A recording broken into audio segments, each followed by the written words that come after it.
डिपार्टमेन्टले order निकाल्दैछ अन्याय गरेर बार त्यही व्यक्तिलाई इन्टरभ्यू गराउने भनेर। त्यसले त के बुझाउँदैछ? डिपार्टमेन्टको अफिसरले सरकार चलाउँदैछ या सरकारले डिपार्टमेन्ट चलाउँदैछ? यो कुरा क्लियर हुनु पर्यो सिक्किममा। राजनीतिक आयु घटाउने र बढाउने चाहिँ पब्लिक हो, जनता हो। अब जनतालाई दुःख दिँदैछ। हिजोको सरकारले दुःख दिएको, सिक्किमे जनतालाई उहाँले वचन दिएको छ मञ्चबाट अनि आफ्नो घोषणा पत्रमा लेखेर। के वचन दिएको छ अब मैले देखाउँदै हेर्नु। यसरी चाहिँ 1:3 मा आएको आइएएस र आइपिएससँग मिलेर सिक्किमे जनताको छोराछोरीको भाग्य र भविष्यसँग खेलवाड गर्ने काम यो सरकारले एकदमै नगर्नु। मेरो उहाँलाई यो सुझाव छ। मैले उहाँको राजनीतिक आयु बढोस् भनेर मैले उहाँलाई यो सुझाव राख्दैछु। यो गर्नु पर्यो, सरकारले यो गर्नु पर्यो। यो गर्दैन भने सरकारको विरुद्धमा, सरकारको यो के झुट र यो धोखाधडीको विरुद्धमा रिपब्लिकन पार्टी पनि कुनै न कुनै दिन चाहिँ मैदानमा उत्रिन्छ। राजनीतिक आयु घटाउने र बढाउने चाहिँ पब्लिक हो, जनता हो। अब जनतालाई दुःख दिँदैछ। हिजोको सरकारले दुःख दिएको है, डिपार्टमेन्टले त्यसै गर्दैछ, सरकारले त्यस्तै हुकुम दिएको छ, त्यसले गर्दा त्यस्तै भन्नुभयो। उहाँको दोष होइन।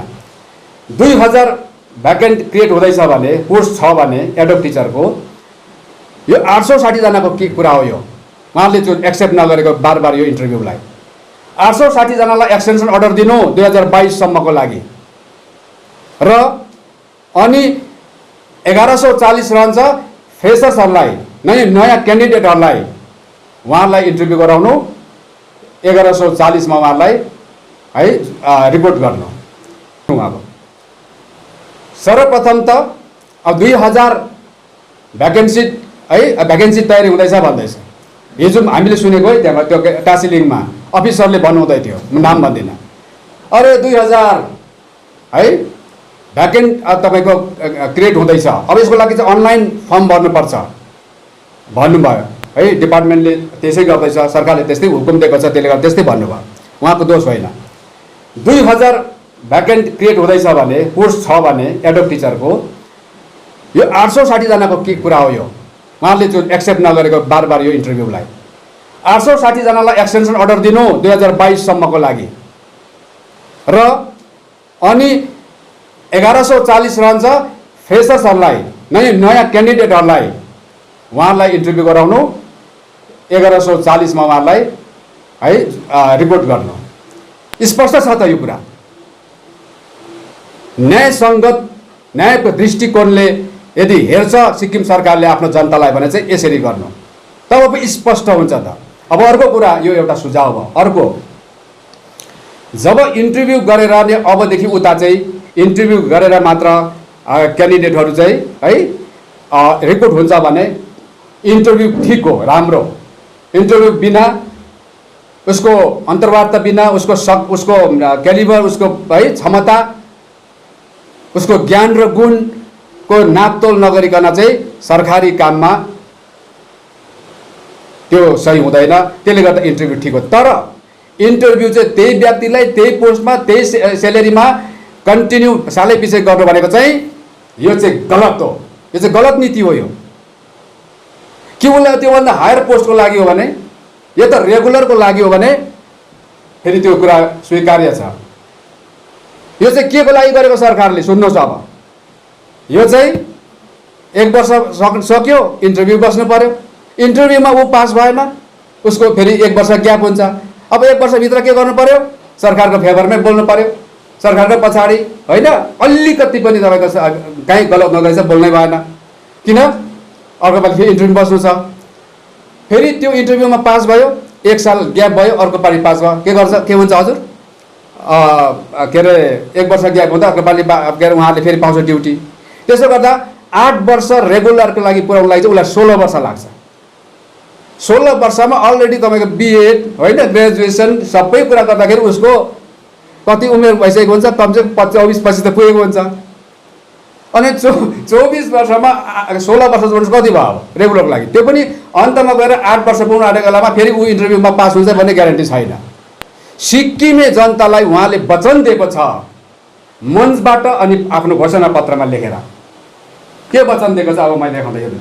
यसरी चाहिँ 1:3 मा आएको आइएएस र आइपिएससँग मिलेर सिक्किमे जनताको छोराछोरीको भाग्य र भविष्यसँग खेलवाड गर्ने काम यो सरकारले एकदमै नगर्नु। मेरो उहाँलाई यो सुझाव छ। मैले उहाँको राजनीतिक आयु बढोस् भनेर मैले उहाँलाई यो सुझाव राख्दैछु। राजनीतिक आयु घटाउने र बढाउने चाहिँ पब्लिक हो, जनता हो। अब जनतालाई दुःख दिँदैछ। हिजोको सरकारले दुःख दिएको कति 12 वर्ष 14 वर्ष 15 वर्ष कसैको उमेर 40 वर्ष क्रस भइसक्योला एडकमै राख्यो। किन राख्यो? रेगुलरको आशामा मैले पार्टी पक्रिनै बस्नुपर्छ भन्ने खालको खेल खेल्यो। धूर्तभन्दा धूर्त पोलिटिसियन हो तपाईँको विगतको सरकार। भोटको लागि, कुर्सीको लागि यी कलिला कलिला हाम्रो कुलकुलाउँदा छोराछोरीको भविष्य र भाग्यसँग खेलवाड गर्ने र उसको भविष्य अनिश्चित बनाउने काम गर्ने उहाँहरू। अनि परिवर्तन ल्याएर चाहिँ हामी एकदम हामी सरकारमा आएको एकै वर्षभित्र 100 दिनभित्रमा हामी कति 30,000लाई त हामी एकै तालमा रेगुलर जब दिन सक्छौँ। हिन्दीमा उहाँको अन्तर्वार्ता हुँदै थियो हाम्रो मुख्यमन्त्रीको। पीएस गोले साहब, आपका घोषणा पत्र में और आप जो स्पीच दे रहे हैं खुला मैदान में जनता के आगे खड़ा होकर कि मैं सिक्किम में जब सरकार गठन करूंगा तब मैं सिक्किम का सारा बेरोजगार जो भी है मैं उसको ख़त्म करूंगा। कितना है? 60,000 हो सकता है। उसको मैं एक ही बार में जब दे सकता हूँ, दिला सकता हूँ भनेर भनेकोले गर्दा उहाँलाई प्रश्न भयो, अब कैसे करेंगे? सरकार के पास अगर विल पावर अगर है तो ये सब कर सकता है और हमारे पास विल पावर है, कार्यक्रम है भनेर उहाँले जवाब दिनुभएको छ। 60,000लाई रेगुलर दिन्छु भनेर डुक्राउने गर्जिने नेताले आज 860 जनालाई 1 वर्षको एक्सटेन्सन दिनु नसक्नु यो सिक्किममा सबभन्दा ठुलो, राजनीतिमा सबभन्दा ठुलो नकारात्मक एउटा उदाहरण हो। नकारात्मक उदाहरण एकदमै। यदि यो मुखले बोल्दाखेरि कसले बोल्दैछ? एउटा कुनै साधारण एउटा व्यक्तिले बोलेको होइन, एउटा सिक्किमको भाग्य र भविष्यको जिम्मेवार बोकेको एउटा पार्टीको अध्यक्ष र एउटा सिक्किमको मुख्यमन्त्री बोलेको थियो। मुख्यमन्त्रीको यो मुखले बोल्छ भने चाहिँ पुर्याउनु पर्छ। त्यसले गर्दाखेरि यहाँ हेर्नुहोस्, उहाँले यी एडक टिचरहरूलाई कसरी आफ्नो घोषणा पत्रमा के लेखेका छन्, म अरू कुरा केही पढ्दिनँ है, र खालि म त्यो मात्रै पढ्छु जो चाहिँ उहाँले लेखेको छ। के लेखेको छ हेर्नुहोस्। एडक शिक्षकहरूलाई स्थायी गरिने सिरियल नम्बर 7 मा घोषणा पत्रको विगत धेरै वर्षदेखि सिक्किमको सहर अनि दुर्गम क्षेत्रको स्कुलहरूमा एडक शिक्षक शिक्षिकाहरूले शिक्षाको ज्योति छर्नमा कुरा चाहिँ हेर्नुहोस् फेरि यहाँ, शिक्षाको ज्योति छर्नमा अथक परिश्रम गरिरहेका छन्। उनीहरूको योगदानलाई कदर गर्दै राज्य सरकारले नियमावली बनाएर 5 वर्षदेखि कार्यरत शिक्षक शिक्षिकाहरूलाई एकपल्टको निम्ति एनसीटी क्राइटेरियाबाट छुट दिँदै 1 टाइम रिल्याक्सेसन दिएर सबैलाई स्थायी गरिनेछ।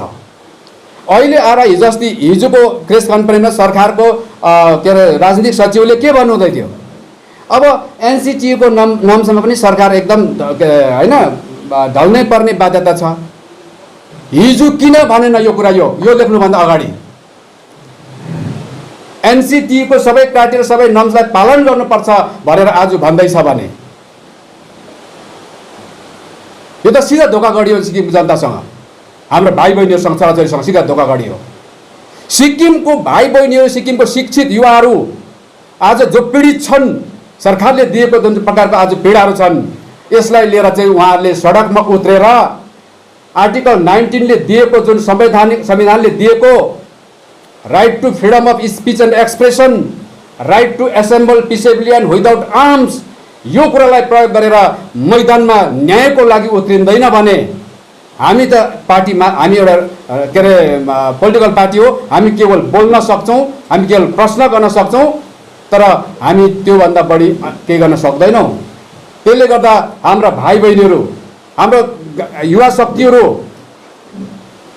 आज तपाईहरुले सडकमा उत्रिन सक्नुपर्छ। यो म आह्वान गर्न चाहन्छु मिडियाको माध्यमबाट। र अब हेर्नुहोस्, एनसीटी को नम्बर गरेर 5 वर्षभित्रमा रेगुलर गर्ने यो गर्नु पर्यो, सरकारले यो गर्नु पर्यो। यो गर्दैन भने सरकारको विरुद्धमा, सरकारको यो के झुट र यो धोखाधडीको विरुद्धमा रिपब्लिकन पार्टी पनि कुनै न कुनै दिन चाहिँ मैदानमा उत्रिन्छ। र अर्को कुरा पछाडि के लेखेछ, हाल विभिन्न शिक्षण संस्थानहरूमा शिक्षक पेशाको निम्ति उच्च अध्ययन गरिरहेका विद्यार्थीहरूलाई वर्षेनी अन्तर्वार्ता राखेर नोकरीमा नियुक्ति दिनेछ। अहिले प्रत्येक वर्ष 100 देखि 200 शिक्षकहरू वर्षेनी सेवानिवृत्त भइरहेकाले गर्दा रिक्त भएका उक्त स्थानहरूमा वर्षै पछि पारदर्शी अन्तर्वार्ता गरेर न्याय दिनुपर्नेछ। सालमा 200 जस्तो पद रिक्त हुन्छ जो रिटायर भएर जान्छ टिचरहरू, त्यो रिक्त पदमा चाहिँ हामी अन्तर्वार्ता गराएर उहाँहरूलाई नियुक्ति दिन्छु भनेको छ। अब सिक्किमको सरकारले यो कुरा बुझ्नु, सबभन्दा पहिला त 5 वर्ष, अब 8 वर्ष बनाएको छ, अब 5 वर्ष हाम्रो भन्न पनि छैन। अब 8 वर्ष पुगेपछि फेरि कुनै बहाना नगर्नु कि इन्टरभ्यू बस्नै पर्छ भनेर, सिधा एनसीटी को नाममा छुट दिलाउँदै वान टाइम रिल्याक्सेसनको आधारमा 8 वर्ष पुग्नेलाई रेगुलर गर्नु। अनि रेगुलरको लागि फाइल प्रोसेस गर्नुपर्छ भनेर डिपार्टमेन्टलाई चाहिँ भने जस्तो नगर्नु, फाइल चलाउनु सुरु गरिहाल्नु। हामी एजुकेसन डिपार्टमेन्टमा जान्छौँ, एक दिन पुग्छौँ, हामी सोध्छौँ रेगुलरको लागि यहाँ कहाँसम्म अगाडि बढ्यो तपाईँहरूको प्रोसेस भनेर। त्यसकारण डिपार्टमेन्टले पनि सुन्नु हाम्रो यो प्रेस कन्फरेन्स, तपाईहरुले काम चालु गर्नुस्। तपाईहरुलाई मुख्यमन्त्रीले हुकुम गरेको छ, हुकुमको पालन गर्नुस्। तपाईहरुले कि मुख्यमन्त्रीसँग सल्लाह गरेर सिक्किमको जनतासँग खेलवाड मात्रै गर्नु हुँदैछ तपाईहरु पनि। र यो कुराहरु छ। अब अर्को एउटा सरकारलाई हामी सुझाव राख्न चाहन्छौँ, इन्टरभ्यू गराएर जसलाई एपोइन्ट गर्नुहुन्छ, अब यहाँ भोलि आजदेखि फर्म सुरु भयो भर्नु, र यो 860 जनालाई चाहिँ एक्सटेन्सन दिनु 22 सम्म, 22 देखि उता गर्छ इन्टरभ्यू, यदि सबैलाई त्यो लागू हुन्छ भने। होइन भने इन्टरभ्यू के अरे त्यसरी खाली यो 2020 मा 860 लाई जुन गराएर तपाईको अहिले 3 महिना मात्रै एक्सटेन्सन दिएको छ, उहाँलाई मात्र होइन, उहाँलाई चाहिँ 1 वर्षको एक्सटेन्सन दिनु। होइन भने चाहिँ अबदेखि उसो चाहिँ यो एडक टिचर एपोइन्ट गर्छौ भने इन्टरभ्यू लिएर पास गरेर एनसीटी को नर्म्स क्राइटेरिया पूरा गरेर त्यो क्यान्डिडेटले चाहिँ इन्टरभ्यू गरेर पास गर्दैछ भने चाहिँ उनलाई चाहिँ 8 वर्षको डाइरेक्ट कुनै वर्षै पछि एक्सटेन्सन गर्नु नपर्ने सिधा अर्डर दिनु। त्यहाँ न्याय हुन्छ, त्यो चाहिँ न्याय उचित हुन्छ। अरे न्याय र अन्याय पनि नबुझ्ने सरकार, जस्टिस र इनजस्टिसको डेफिनेसन बुझ्न नसक्ने सरकार, आफूले दिएको वचन पूरा गर्न नसक्ने सरकार। अनि यो सरकार आज यति छिटो यस्तो छ भने भोलि झन् कति पाउला हाम्रो सिक्किमको जनताले दुःख। तपाईले आफ्नो वचन पूरा गर्न सक्दैन, न्याय दिन सक्दैन भने कुर्सीमा बसिरहने तपाईको कुनै अधिकार, नैतिक अधिकार पनि रहँदैन। अब हामीले तपाई छोड्नुस् भन्दा त अब छोड्न नछोड्नु उहाँको कुरा हो, तर नैतिक रूपले चाहिँ उहाँको अधिकार बन्दैन। त्यसले गर्दाखेरि यो कुराहरु छ। हेर्नुहोस्, अब अझै शिक्षकको बारेमा लिएको हेर्नुहोस्, एकपल्ट मात्रै कहाँ दुई पल्ट अस्थायी कर्मचारी विगत धेरै वर्षदेखि सिक्किमको शहर अनि दुर्गम क्षेत्रको स्कुलहरूमा एडक शिक्षक शिक्षिकाहरूले शिक्षाको ज्योति यहाँ पनि दिइरहेछ, ज्योति छर्नमा भनेर है एनसीटी को त्यही लेखेछ।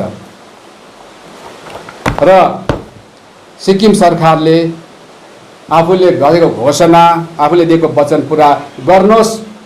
मेरो तपाईहरुलाई उल्टा मैले पो आह्वान गर्ने बेला हो, उल्टा मैले हामीले पो बिन्ती गर्ने बेला भयो। उहाँले चाहिँ हामी घोषणा गरेको हामी गर्छौँ भनेर अहिले हामीले आएर यो लागू गरिदिनुस् भन्ने बेला भयो। र अझै पनि म बिन्ती गर्छु, हाम्रो मुख्यमन्त्री हुनुहुन्छ, सिक्किम राज्यको मुख्यमन्त्री हुनुहुन्छ, जनताले मेजोरिटी जनताले आफ्नो जनमत दिएर तपाईको आज विश्वासको साथमा भरोसाको साथमा मलाई तपाईको आज त्यो कुर्सी जिम्मा दिनुभएको छ। हामी सबको मुख्यमन्त्री हो, हामीले हात जोडेर बिन्ती गर्नुपर्छ।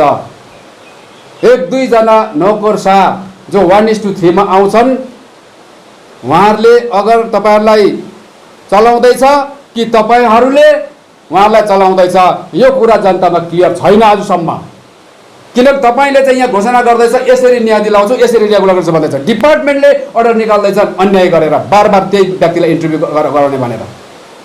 यसले त के बुझाउँदैछ? डिपार्टमेन्टको अफिसरले सरकार चलाउँदैछ या सरकारले डिपार्टमेन्ट चलाउँदैछ? यो कुरा क्लियर हुनु पर्यो। सिक्किममा बुद्धिजीवी हुनुहुन्छ, इन्टलेक्चुअल हुनुहुन्छ, हाइली एडुकेटेड हुनुहुन्छ। सिक्किमको मात्र होइन सारा विश्वको राजनीति तपाईँहरूले हेरिरहनु भएको छ र अनि तपाईँहरूले विश्वको इतिहास पनि तपाईँले अगाडि प्रस्तुत गर्न सक्नुहुन्छ। तपाईँहरू कहाँ जानुभयो? आफ्नो छोराछोरी आफ्नो भाइ बहिनीले आफ्नै माटोमा यसरी अन्याय भइरहेको छ। आज तपाईँ हामी सबैजनाले आज यो कुरा बसेर चिन्तन गरेर न्याय दिलाउने पक्षमा हामी तपाईँ सडकमा उत्रिनु पर्नेछ। यो म आह्वान गर्न चाहन्छु।